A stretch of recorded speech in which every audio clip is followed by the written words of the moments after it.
raft tipped over.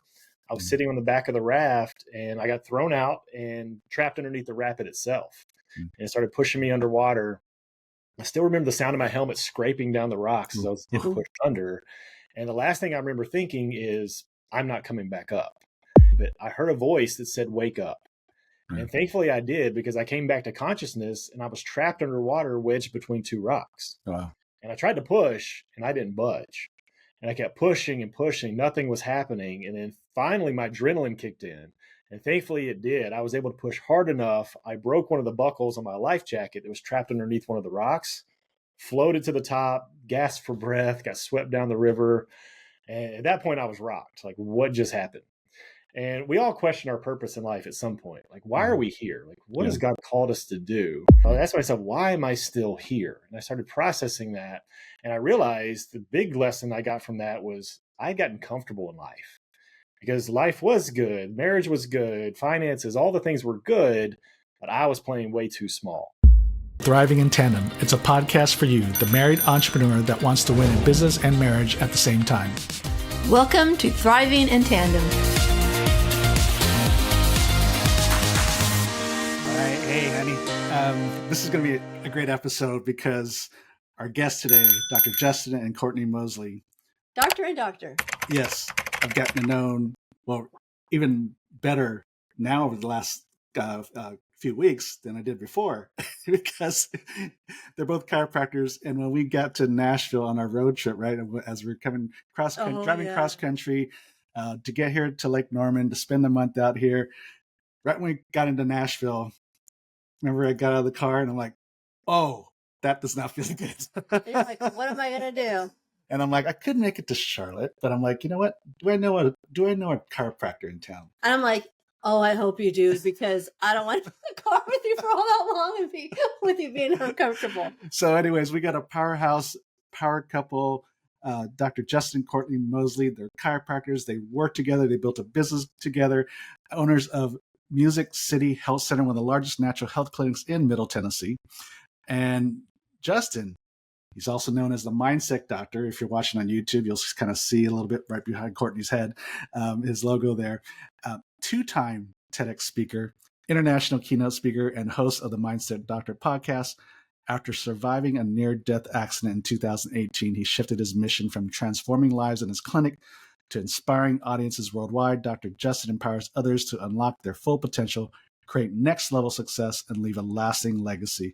And Dr. Courtney is on a mission to empower women to reclaim their energy, balance their hormones, and rediscover the joy of living. Honey, I know you're going to want to ask questions about that. Yeah, because what women don't need more of that? Because she's also on the same mission, just for her own self. So anyways, Justin, Courtney, welcome to the show. Thanks for having us. Excited to be here. Yeah.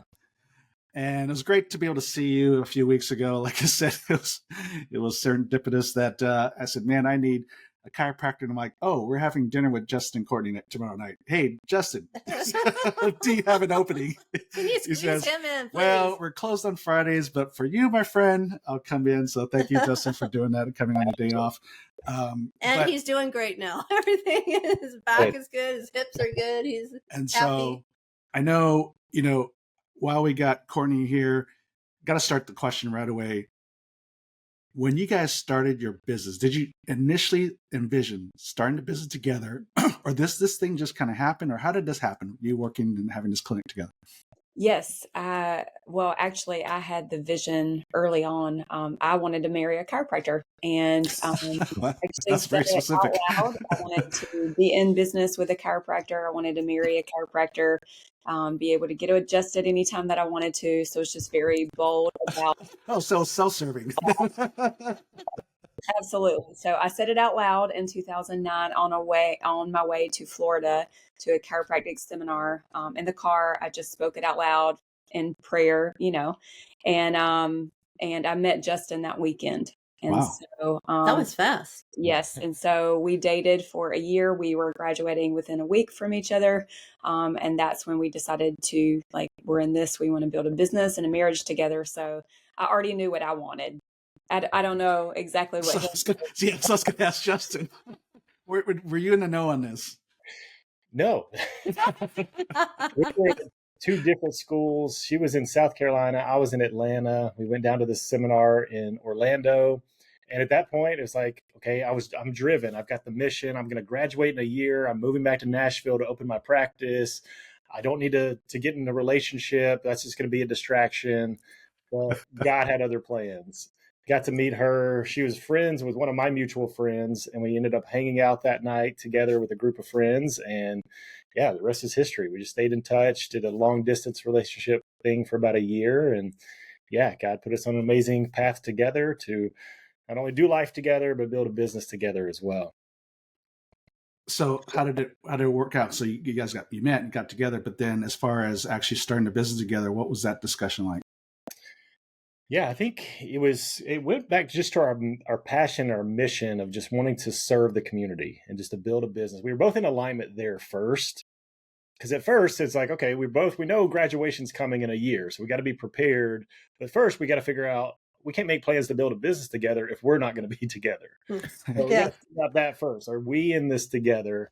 And once that we were in alignment there, then the business, we knew it was a no-brainer for us. Now, as you guys know, I mean, it's not easy to be in business with a spouse. And we have a lot of friends. Oh, no, that's easy. Come on, John. What are you talking about? A lot of Piece our of cake. chiropractors, husbands and wife, both chiropractors, cannot even practice together. They've had to open separate practices because they just have different styles and just different communication. And like, yep, that didn't work for us. So I think for us, we just really honored each other's strengths and just knew she had strengths where I had weaknesses and then I had other strengths. And we just allowed our strengths really complemented each other well. And we just stayed in our lane and focused on our strengths. Well, and we also knew it was going to be hard. So we practiced under two couples before we opened our own that were both chiropractors, married, because we knew that there's an art to it, and it's ongoing. It's not like you figure everything out in a decade and then you don't have any new struggles or growth. There's like a new set of problems at every twist and turn. So we practice under them so we could essentially learn through them as much as we possibly could. Yeah, I was going to say, because you make it sound so simple and easy. We just got married and we worked together the next day and then everything just was rosy. We do have some acquaintances that still act like that. I'm like, no, I want to hear the real stuff. Like, right. I want to hear that he had a different opinion of how we should do this. And, the decision had to be made in a moment and things like that. I want to hear all the raw stuff. Yeah. Yeah. And that's smart of you guys to basically get mentored another chiropractic couple. I mean, yeah. You learn both the good and the bad, right? Yeah. For sure. Yeah. Yeah. It helped us understand what we did want and also what we didn't want. So it allowed us to figure out the vision that God had for us. So talk to us about what you didn't want. Yeah, I think for us too, even the style of practice, because we went through a lot of people when they open a business, any type of business, you just go through, maybe you have a vision and you're set in your ways. This is how it's going to be. For us, we modeled a bunch of different people. We looked at, hey, there's a bunch of people doing it different. Gary Vee does it different than David Meltzer or other people. They all have their own way of doing business. So we went, and not only the couple that we worked for, but we went and were mentored by a lot of different doctors. So we got to see different styles, the different way they communicated, different hours they were open, the life that they built. And even for us, we used to be open 6 days a week, like even open on Saturday. But we realized, you know what? We would like to have Saturdays off, and we want our staff to be able to enjoy the weekend and have time with their family. So some people, that's different. But for us, we really valued that time together and for our team to have that time as well. And now we've even moved it to Fridays. Yes, I know. As well. Yeah. We'll get you in. What do you mean you're closed on Fridays? Yeah, we got to see things like that, whether it's hours, the way they communicate, the way they ran their systems, procedures, some of those things is like they didn't resonate with us. We had to find what worked for us. Well, and I liked it too because it worked for them. Like whenever we were at an office, we had training starting at 6 a.m. 2 days a week, and that worked great for this office and that couple, but that was just not something we wanted to continue. We would leave our house at 5:30, and if I wanted a coffee, I had to be leaving there at 5:15. And even just what type of patients that you want to see, we're really, really big on keeping families healthy. So, and that's a different marketing, that's a different style, that's a whole different office than, seeing people for pain or things like that. It's more holistic wellness, chiropractic care. So that sounds great. I mean, very specific, and I love it. Did that, like, how did that evolve to get to that point? Did it take a while, or did you just see that right away? I think so. Twofold answer. It happened right away for us because we put the work in early on. So if you look at the time overall, it took a while because as we were students, we were already studying this. We were putting in the work Gotcha. for years before we opened our practice. And then when we did open our practice, we'd already built the knowledge, the skill, and the ability to make it happen very quickly. So it's kind of twofold. It took a long time, but then we actually opened, it happened quickly. Yeah. So I counted it a few years ago. I was at over 100 doctor's offices while I was a student, Oh, working for them, doing screenings on the weekend. I remember I would screen on my birthday. They would pay for me to drive an hour and a half, 2 hours, screen. I would stay at a Hampton Inn. They would pay for food. I would go and help do screenings, and I was in their office and they were able to pour into me. So I did have a few people reach out after graduation and just say, like, how did you get so many people to your health talks? But it wasn't because I just had a marketing strategy that worked. It was because I slowly put in that time and effort and work along the way as a student. that's awesome.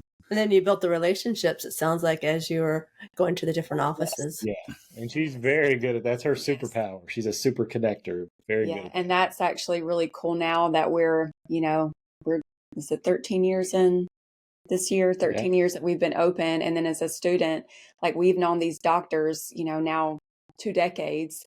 And it's just really cool to see how they've transitioned, and even in coaching and mentoring and, getting associates, opening other offices, things like that. So it's been really cool to be able to see our mentors grow and how they change as well. So, but yeah, I'm a super connector. So, like, I know a lot of people and I've been around them, probably worked for them or screened for them as a student.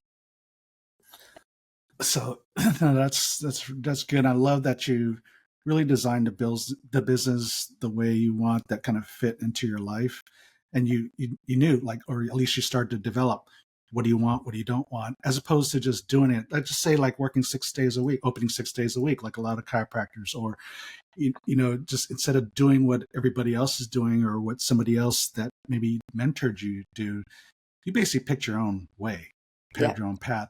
Was there any any moment when you're, especially, like, say, not opening on Saturdays, because, a lot of business people would think you're losing revenue. So was there any of that tension between business and money versus what you really want to do and how you really want to live your life?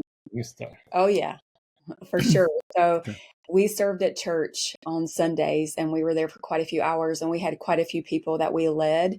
And I was so exhausted on a Sunday that I didn't even want to be there. And that was a big problem. And I didn't give like even a fraction of myself because I was so exhausted.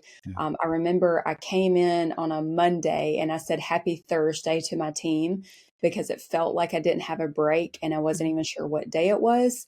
And so we didn't add in the Sabbath. Like, we didn't have a day of rest, and we were working on Sundays, trying to, like, get out in the community, do all the things that we thought we had to do. And we were just worn down. So I definitely felt that tension for sure. Like, it was just, there's no way I could have continued to do that. So we had to figure out a better way. Yeah. And some people said, like, yeah, you need to be open on Saturday because that's when people are off work. They can come in and actually get adjusted. But for us, it was more about that peace, being able to have rest. So we could get to church on Sunday and be rested and not have another day of work because we've been working 6 days a week. And it's funny because we used to see a lot of people on Saturday. And when we switched and we didn't open on Saturday anymore, we had one patient, only one out of all of them, said, "Are you ever going to be open on Saturday again?" And I asked her, I said, "Hey, do you work on Saturday?" She was like, "No." I was like, "Do you want to start working on Saturday?" She said, "No." I was like, "We don't either." So we haven't been open since. But the funny part about that is Saturdays were my favorite. So I didn't want to let go of Saturdays. We would have, especially during, like, football season, everybody would wear their hoodie. We dressed down on Saturdays. It was a lighter feel, and just everybody was just skipping around, it felt like. So I really didn't want to give that up, but it was sacrificing my health and my energy. So, and that was a conversation with him, is like, but, this is great. What about, the money here, what things like that. So it's always a conversation and figuring it out. And it took me a while to come around to that as well. It's not like he said that and my brain was like, oh, that makes sense, and then did it. It took a while. Yeah, that's good, because there's always that tension, whether it's being open on Saturdays or just, working longer during the week. It does take a toll regardless of what people say. And especially, people that serve in the church, it's funny. I said, that's not a day off. Right. That's a work day. I'm sorry, that's a work day. And even when you're not serving the church, because you go to lunch with friends and all that, and by the time we get home, I mean, even here locally, the church gets out about 12, and then the pastor goes out, takes us out, or we go out with some people. By the time we get home, it's like 4:00. Right. I'm like, holy cow, we got Monday to think about. Right. Gotta cook and clean. Yeah, exactly. Well, I'm thinking you guys are health and wellness, and if you're exhausted and you're tired and you're just not, you don't have it in yourself to give or even take care of yourself the way you'd like to, that's got to be challenging to be, could your clients see that? They're like, Right, oh, she looks tired or exhausted. And people ask me if I was okay, and like probably got to about the 15th person, and I was like, I feel like my patient shouldn't be asking me if I'm all right. Yeah. Mm-hmm. Probably had dark circles under my eyes, things like that. Because we wanted to lead by example. So that's why yes, we need to refocus things and say, what's important to us? Yes, we want to help people, we want to serve, but let's do it in a better way where we can protect ourselves and make our health a priority. Mm-hmm. Yeah, well, that's great. You guys are leading by example. You're doing a great job, and it reminds me of good mutual friends of ours, Dr. Joshua and Randy up there in Ohio, who we're going to see in a few days. Yeah. But kind of same thing. You got to lead by example. You're supposed to be helping people get healthy, and then here you are. You're working so hard, both not just in business but even out of business, right? Even when you're serving, that it just takes a toll on you, at some point, both physically, mentally, emotionally, and spiritually. So kind of getting back to you guys working together, like were there any like certain type of hot button issues that you had to figure out to get it over that always kind of got you guys a little bit, not say heated, but there's always these hot button issues sometimes that make it's a little harder to get, talk through. And how did you get through it? I would say that I'm really big on, I have discernment and intuition, and he studies all the time. He does all the things. So he's like a whiteboard pros and cons type thing. Yeah. And like, that is a strength that he has that I don't have, but also just the gift of discernment. So I think that was the biggest thing for me, is my decision-making processes were different from him. So no matter what it was, I might be over here like, I know this is true, but I don't have any facts. And he's like, but I need facts. Yeah. So where are those? So, because sometimes on the whiteboard or on paper, it looks great. The strategy's here, but if something's off with the discernment, it's like we got to learn to trust that over what seems to be right on paper. But that didn't always happen. So it's just like, looking back, it's really fun to look back and see that. And like God turns everything to good. So a lot of that stuff made us who we are, for sure. But, it's just ongoing process there. Yeah. Yeah, no, I can totally relate, Courtney, because I cannot prove it. I don't have facts. Justin. I'm Justin. I don't have any research to show it. I know that I know that I know, and that's all you need to know. Yes. So times when we went with the plan, and she was like, "See, you should have listened to me. I told you." Yep. Well, and we're really aggressive too, so I'm like, So Justin, like, was there finally a point where you were like, maybe I should listen to her? Like, did you keep going? Like, I'll just stop talking for myself. One mistake after another. I'm like, yeah. And then there was a point that was like, that one hurt really bad.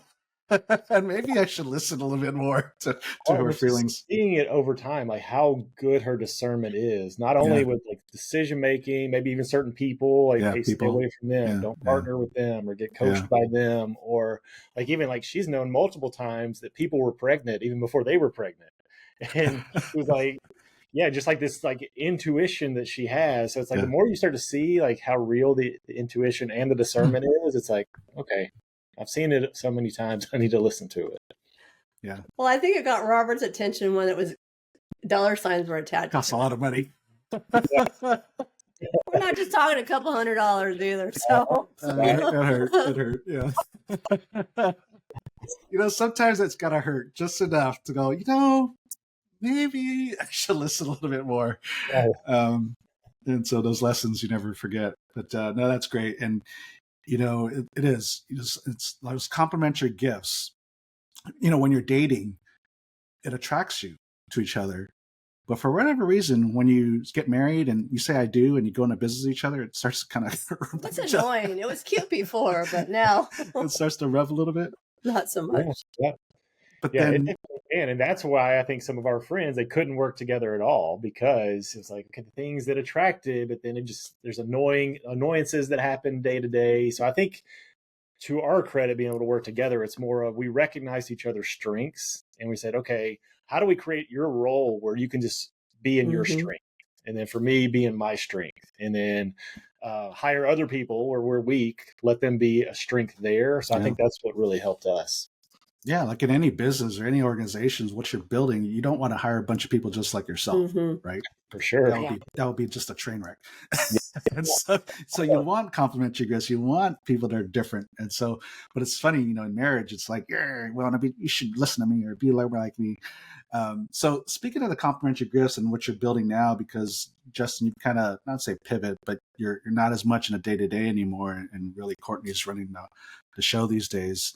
You had your moment. Talk to us, number one, about that moment that you had, that Lear Life experience, and how that's kind of started to shift, how the two of you are doing business and living together.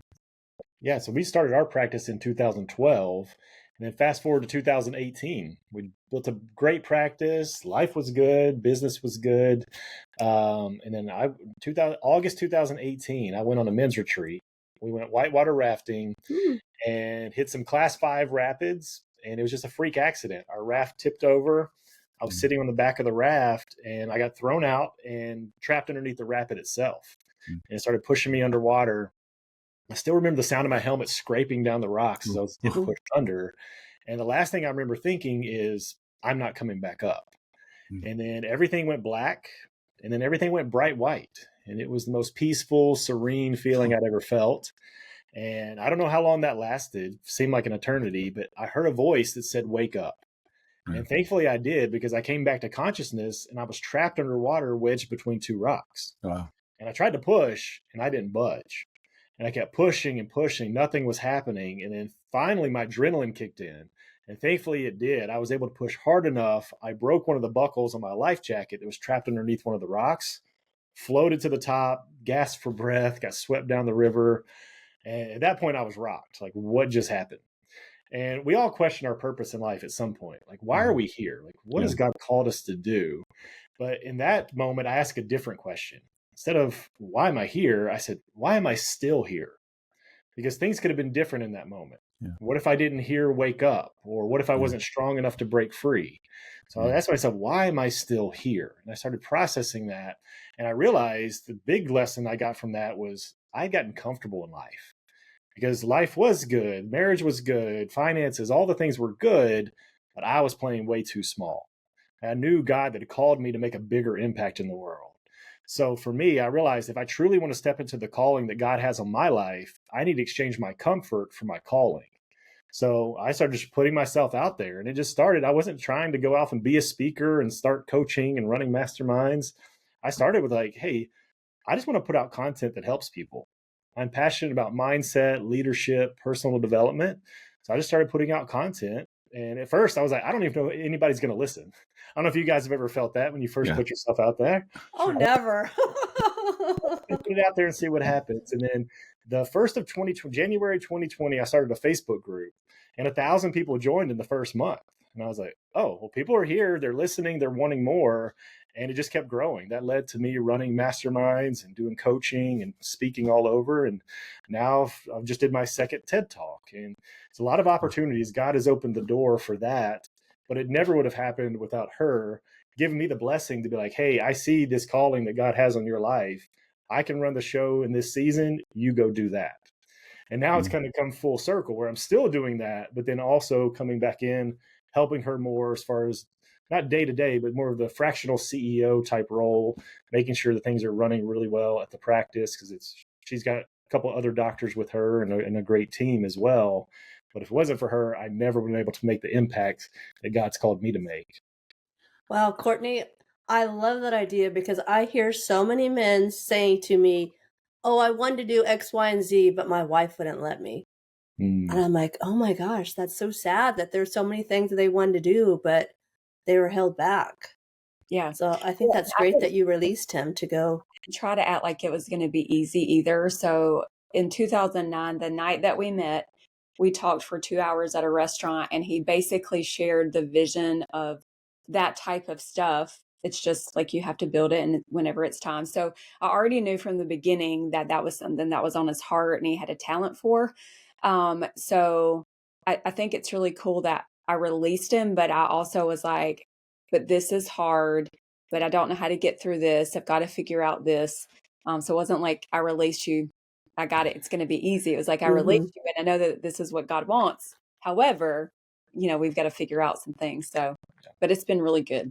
So it was a growing process for both of you, it sounds like, 100%. for that season. Yes. And it was the pandemic too. So it was just like some uncertainty, but I held steady at that. Like I do believe that God has you in this space, but I have some challenges over here, but I need you to stay in this, essentially. So I am very glad that he's back, though. That's a huge answered prayer, just because there were some strengths that I didn't have that he has that are needed. Yeah, no, that's great. And so how was, there didn't have to be initial, when Justin's kind of pulling out a little bit from the business, from the day to day, there's got to be some road bumps there, right? It can't be just, he just pulls out and, the ship just keeps running smoothly. So how did you guys prepare and then navigate that transition? Well, I think it started even before that because I blew my shoulder out adjusting. Oh, jeez. Oh, no. We got to the point because we were helping a lot of people. Were you adjusting someone's shoulder and you blew your shoulder out? Yeah. But we were adjusting a lot of people and helping a lot of people. So I would adjust, my shoulder would go out, I'd pop it back in and keep adjusting. Oh, jeez. And I remember it got to the point where I couldn't even lift my arm anymore. Wow. And thought I was going to have surgery. About the same time, she never gets sick. And all of a sudden she gets sick for 10 days. So I had the thought, I was like, man, if something happens to us, the whole business goes down. So this was back before the near-death accident. I was like, we've got to set up the business where it can run without us. It's not just driven by us. Yeah. So we started to put the team together even back then. And thankful for me, I had stem cell done in my shoulder that healed it up. I didn't have to have surgery. But we were able to put other team in place to help us run it without us. So it did make it a smoother transition, but there still was pieces that were missing that I had to help try to fill in the gaps. Yeah. Well, for me, it was the Justin and Courtney show. And I've actually seen some entrepreneurs go through similar things where if something happens to you or you get very tired or your health or a family is in need or something, and you go through something, you can't sustain it. And the stress from that is crushing. And so whenever I got sick and he had to take over, and also his shoulder had been really bothering them, I'm actually very, very thankful that I got sick for 10 days. And it was like a bad, like Justin would come put his hands on me on the bed and was like, you're skin and bones. Like I couldn't eat, I couldn't drink anything. And so I'm thankful for that now. But if we had kept on we wouldn't be able to take a vacation. And we went through a time where they only wanted Dr. Justin and Dr. Courtney because that's what we had created, not because we were better than anybody. And so we had to be doing everything. We had to be there 24/7. So now we're at a point where that's not the case. So we can step back in and do some things that we want to do, because a lot of the roles that fill me up are a lot of the roles that we had to step back and say, we just can't be here all the time. So we need to create that atmosphere where you're not always going to get adjusted by Dr. Justin or Dr. Courtney. And that's been really freeing and powerful. But I truly believe that that's the only way that you can scale a business. If you get out of that, because it's just too much pressure for it to be the Courtney and Justin show, which I never wanted to begin with. It was just how it worked out, Yeah.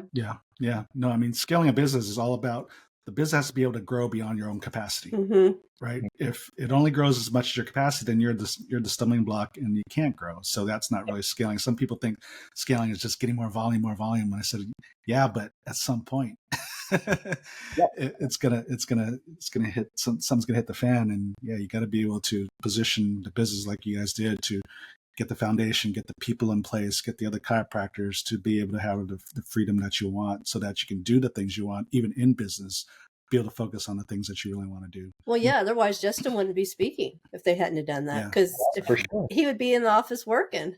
They wouldn't have the team to do that. Yeah. Well, this has been great. I mean, time's gone by so quick, and I would probably try and steal a little bit more time, but Courtney, I know you need to go. But we'll have to have you guys come back, or maybe we'll do something with road show through to Nashville. But, one quick takeaway for our audience, like, for these husband and wives that are out there trying to figure it out, what's one thing that you think you can lay on them that would help them? I would say pray about every decision, because you would be surprised about how many decisions you make without that you don't realize it, not because it's intentional, but because you get busy or you feel like someone needs an answer immediately. But if you don't have peace about it, you don't need to. And it doesn't matter if you're not on somebody else's schedule. There's so many decisions that I felt like I made because I felt like it was in a hurry or it needed to be made, and I didn't really have peace about it, but I just kind of skipped over that part. So I would just say pray about the big and the small decisions, because it's important. That's good. Yeah, I would say figure out your own strengths and then figure out your spouse's strengths as well, and just honor each other's strengths. Put yourself in a position where your strengths, you get to thrive in that position, and then your spouse can thrive being in their zone of genius with their strengths. Awesome. That's great. You want to say something? No, I love it. Your hand's on my leg, so usually that's a signal. I wasn't sure if that's something you want to say. I got the dog on my lap here. She wanted to say something. So usually we have those little signals, when we're podcasting, like, hey. So Justin, Courtney, thank you so much for having a show. It was great to also have dinner with you guys when we're in Nashville, and we got to do this again. So make sure you tune into the Mindset Podcast, the Mindset Doctor Podcast. And of course, if you're in the Nashville area, you need a little fixer-upper, go to the Music City Health Center.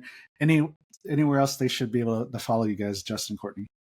Yeah, other than that, Instagram at Dr. Justin Mosley or at Doc Courtney. And then my TED Talk. I did a TED Talk on how I overcame my fear of public speaking.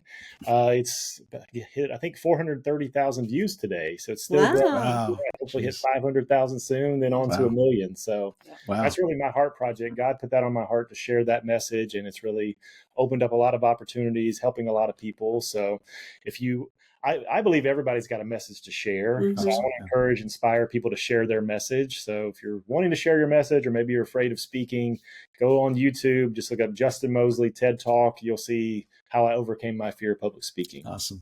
Great. That's great. So thank you again for coming here and sharing your pearls of wisdom there. And as you're listening, I know you've got something out of it because you're still listening. So please share this with another married entrepreneur who needs to hear this. And until next week, God bless you. Thank you for listening to the Thriving in Tandem podcast. Please visit our website, marriedentrepreneur.co, for a variety of free resources to help your marriage and business succeed. And feel free to leave us a review and share this episode with another married entrepreneur. That would mean so much to us. See you next week.